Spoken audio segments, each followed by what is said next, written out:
right now at this moment, you cannot read this as anything but surrender. Middle East with the terrorist regime in Iran completely degrading Iranian missile capability, launchers, and everything else pertaining to them, destroying Iran's defense industrial base, eliminating their Navy and Air Force, including anti-aircraft weaponry. You didn't do that, though, because yesterday they blew up a F-35, never allowing Iran to even get close to nuclear capability, okay? And always being in a position where the USA can quickly and powerfully react to a situation should it take place. Wrong on all of those accounts. Protecting at highest level our Middle Eastern allies, including Israel, Saudi Arabia, Qatar, the United Arab Emirates, Bahrain, Kuwait, and others. Not a good job with that at all. The Hormuz Strait will have to be guarded and policed as necessary by other nations who use it. The United States does not. Oh my God. Oh my God. This is him basically walking back every single ambitious military objective that they had. They're getting dog walked. Okay? It's so funny that they're getting absolutely shellacked. The fact that the most narcissistic man on the planet could admit to this, I mean, this is it. This is a surrender. Okay? Obviously, who knows what he might do tomorrow? Who knows what he might, come up with tomorrow? It's just the way that Donald Trump operates is, yesterday's tactical retreat turns into tomorrow's escalation. But right now, at this moment, you cannot read this as anything but surrender. This is as close to a total defeat and surrender as you're going to get with Donald Trump, because he's never going to be like, we got defeated, right? He's an asshole. That's not how things work. And that's not how anything works, and that's not how Trump works. So obviously him spelling that they are moving in the direction of winding down the war effort is a good thing. We should all collectively decide to say, Donald Trump, you did it. You beat the shit out of Iran. You are so incredible. Thank you, sir. I think that's what we should do. We should just all keep telling him how good he did and how he doesn't even need to fight Iran anymore. Now, of course, the problem is it's kind of not up to Trump right now. So Iran gets to dictate when this ends. So we don't know. We don't know if Donald Trump, if Iran will let Donald Trump take the off-ramp. But here we are. United States does not. If asked, we will help these countries in their Hormuz efforts, but it shouldn't be necessary once Iran's threat is eradicated. Importantly, it will be an easy military operation for them. Thank you for your attention to this matter, President Donald J. Trump. So yeah, he is totally tactically retreated, at least in this iteration. He is totally tactically retreated from the maximalist goals that they had, knowing full well that they are impossible to achieve. And here we are. Might now be seriously looking for an off-ramp with all this. Well, that is definitely one of the possibilities, that he thinks it's time for America's allies to take over the challenges. Certainly, he continues to play them down from a US perspective, saying his enemies have been obliterated, a word we're hearing a lot, that they are weeks ahead of schedule. Interestingly, also yesterday, when he was asked if the United States was preparing to put boots on the ground, he said no, terrible. Then qualified it by adding, if I was, I wouldn't tell you. Now, that's reminiscent of a comment he made on this very day 3 weeks ago when he was asked, is the United States about to start bombing Iran? And he said no, but if we were, I wouldn't tell you. In terms of that post online, though, this morning, the reality is, yes, America accounts for 60 to 70% of NATO's defence spending, but NATO is not powerless because it includes the militaries of the UK, France, Germany and Turkey, among many others. CNN has learned that the U.S. military is sending thousands of additional Marines and sailors to the Middle East. This comes just a day after President Trump said this about deploying more troops to the region. No, I'm not putting troops anywhere. If I were, I certainly wouldn't tell you, but I'm not putting troops. It also comes just hours after President Trump shared on Truth Social that the fight to stop nuclear-powered Iran is, quote, militarily won. CNN national security reporter Haley Britsky joins us now. Haley, what's the latest? What are you learning? Yeah, so this is why I said today he says, we've accomplished all of our goals. It's over. We won. And then tomorrow he's like, we're deploying 10,000 more troops, And here is Araghchi, Sayed Abbas Araghchi, foreign minister of Iran, also pointing this out. Americans haven't forgotten how, even as hundreds of U.S. soldiers were dying in Vietnam, and the outcome was already clear. General William Westmoreland was flown home to reassure everyone that the war was going well and that the U.S. was, in air quotes, winning. The media haven't forgotten either. Those briefings full of fantasy from the front lines became infamous as the 5 o'clock follies. Fast forward to today, same script, different stage. Hexit steps up, and the message is still detached from reality.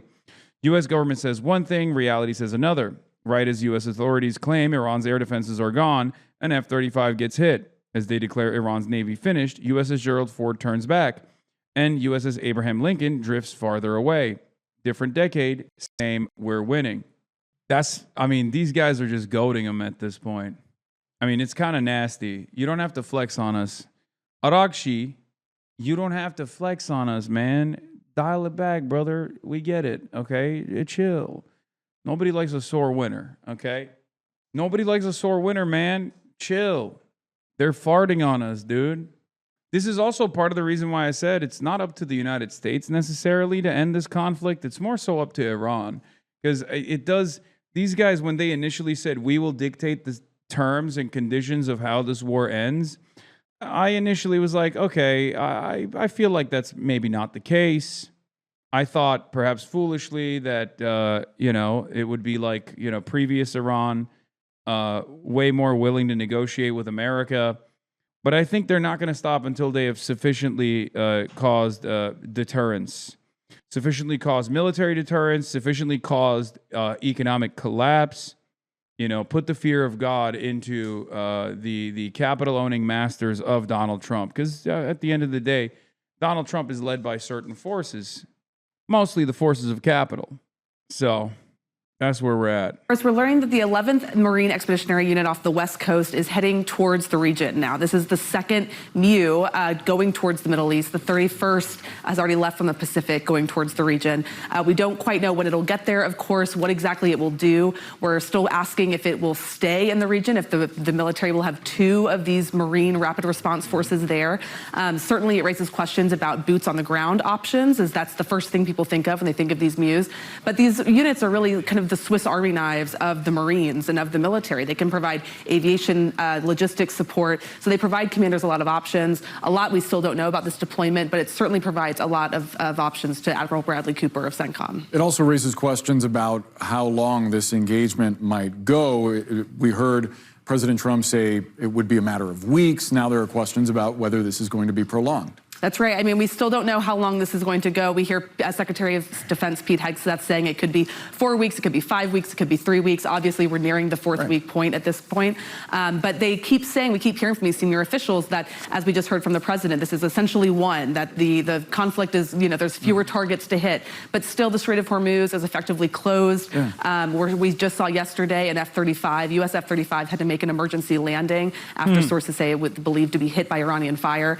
So there's certainly a lot still happening. That's such a funny way to describe the event, by the way. How's the island? Michael from Taiwan. It's beautiful. It's one of the most beautiful places I've ever been to in my entire life. Straight up. Undoubtedly might be one of the most beautiful places on the planet. Bar none. Anyway, as far as this incident, as far as this F-35 thing goes, this is a major blow. This is a major blow to a $2 trillion R&D equipment, a piece of technology that's supposed to showcase American air superiority, a piece of technology that's supposed to showcase American dominance, and yet it was taken out by some kind of surface-to-air missile system that the Iranians very clearly, not even from a fixed position, Iranians very clearly rolled out. And it is a major, major blow to American air superiority. It means that the last-gen fighter jets that they have are totally beatable. Bro, they are sending the USS Boxer and USS Tripoli. We are invading 100%. They don't break those guys out unless it's happening. Yeah, this will also be devastating for America, for the record.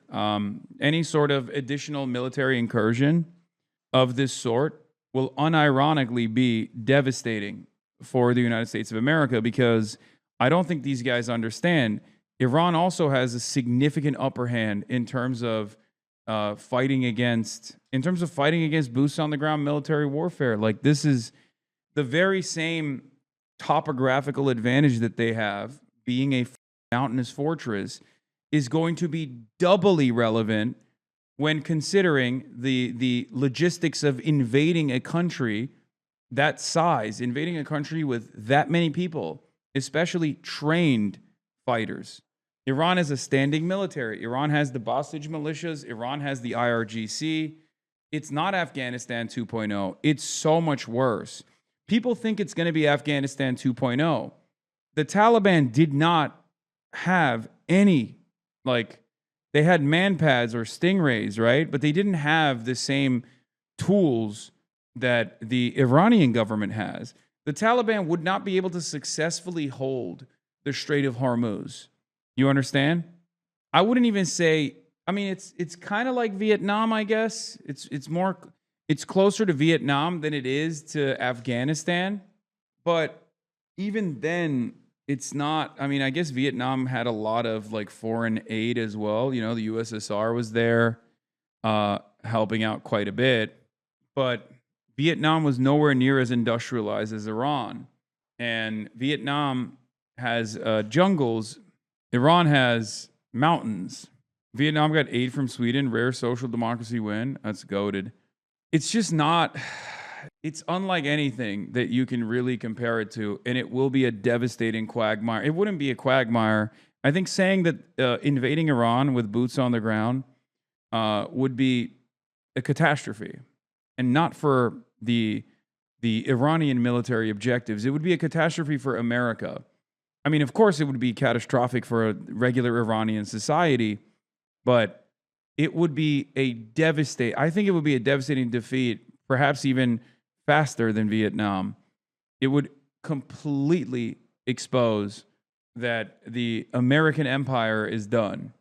I obviously don't want that to happen, mostly because I obviously don't want that to happen, mostly because I don't want unnecessary deaths and destruction.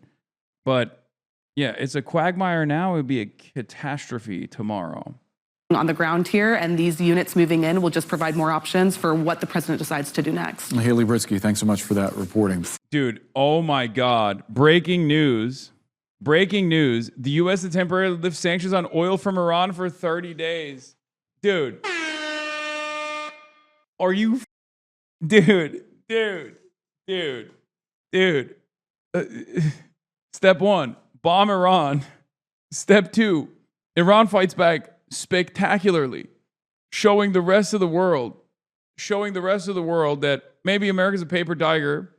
These guys have wanted sanctions relief for decades, and now they finally have it.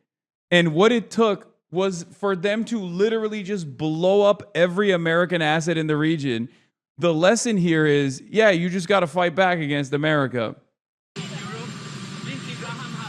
for you to reconsider the American bases in Spain, in Germany, after what they have done in the Strait of Hormuz?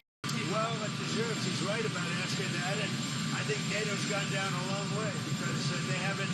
I mean, they should be helping with the Strait. They get much of their energy from the Strait of Hormuz, and if Lindsey Graham said that, and don't forget, he was the big NATO guy for a while, and now he's not. And a lot of senators in Congress, and they're very upset with the fact that NATO has done nothing.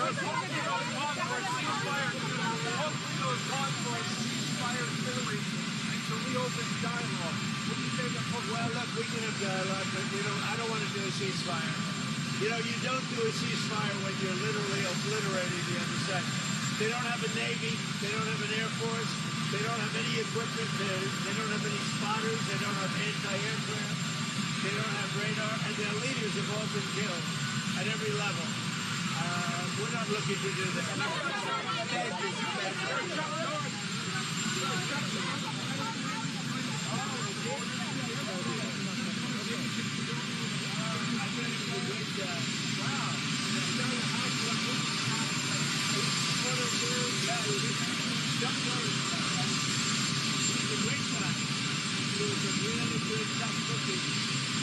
He didn't want to fight. He was tough, very tough, with great support. Wow, that's good to have. So Do you think Israel will be ready to end the war when you're ready? I think so. Mr. President, The relationship's a very good one. I think so. Mr. President. We want more or less similar things. You know what we want? We want victory, both of us, and that's what we've got. Mr. President, what's your plan for Carg Island, Mr. President? What's your plan for Carg Well, Island? you know, I may have a plan or I may not, but how would I ever say that to a reporter? If I said that to a reporter, Marco would say, please, sir, let's bring you over to the helicopter immediately, right? No, I can't tell you that. Mr. President, It's certainly a place that's people are talking about, but I can't say yeah. Are you ruling out French troops there now? Ethics during advanced talks with Russia on Ukraine. What about it? Are the talks on back burner right now because of No, we're talking about it. I think it'll get done. When do you expect the next round of talks to take place? They take place almost every day. We're making a lot of progress. Mr. President, you said that the war was militarily won in Iran. What did you mean by that? You said the war was militarily won in Iran. What did you mean by that?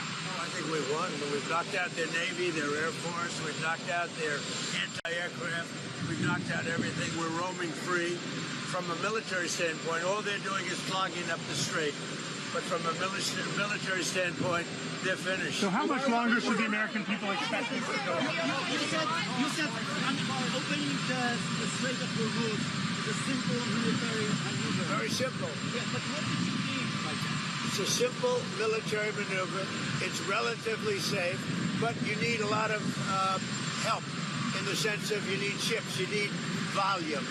And NATO could help us, but they so far haven't had the courage to do so. And others could help us, but, you know, we don't use it. You know, at a certain point, it'll open itself at a certain point. But we've defeated the enemy, and they are an enemy. They're a sick group of people. The leadership is gone, the Navy is gone, the Air Force is gone, the anti-aircraft equipment that they have, the radar they have, it's all gone, everything's gone. The strait itself, the actual strait, how are you? The strait itself is, we're doing a good job, but it would be nice if the countries, including China, if the countries that use it, China uses it 90% of their energy. Japan is 95% of the energy. It would be nice if those countries would get involved.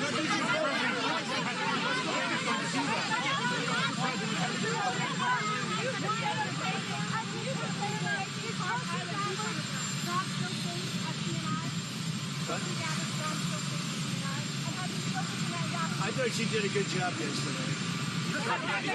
Mr. President, I wanted to ask you, Iran. It would be nice if China did a lot of stuff you want. Huh, big boy? Yeah, it would be nice. I mean, he's not wrong. It would be nice if China did a lot of the stuff that Donald Trump wants. They just don't have any incentive to do so. Why the would they do that? Yeah, why doesn't China and Japan get together and help the United States? True. Dude, why didn't I think of that? That's a brilliant idea. What is this? You're so stupid. Like, explain. Executed 3 people this week. Do you think Japan's president would try and get involved? Get involved and do what?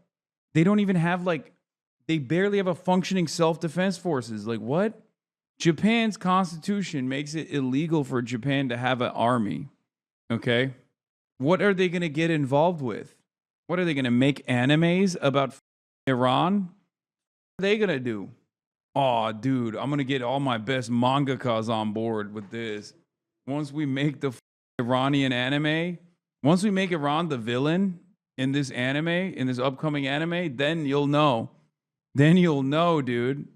Japan, first of all, how are they going to make the anime? In candlelight? They don't got no oil. Iran closed the Strait of Hormuz. Well, they got like, what, 200 days in their strategic reserves. You have vowed strong action in the past. What message would you send? Well, we'd be Still working on that, awfully huh? hard. I mean, I don't know if you can possibly get hit harder, but these are thugs and animals and horrible people. But you can't hit anybody harder than we've hit them. But I'm not surprised. They executed 3 young people for protesting. And do you plan to escort those ships through the Strait of Hormuz with or without Well, we're allies? doing very well there. We're doing very well overall. You know, we don't use the strait. We don't. The United States. We don't need it. Europe needs it. Korea, Japan, China, a lot of other people. So they'll have to get involved a little bit on that one. Do you still want South Korea support the United States? Now, what about it? Do you still want South Korea support? Well, I love South Korea. We have a great relationship with South Korea. We're helping South Korea a lot. Yeah, the other day we helped them so hard by Day 21 of the war. hastily offloading their THAAD missile systems. That was dope. That was pretty cool. We would just because like they were just not using them anyway, right? Might as well take them off their hands, lighten their burden, if you will, their missile stockpile burden. It's too rough to have THAAD missiles on your soil. It's not. We love them so much. We were like, Israel would do a better job with these THAADs.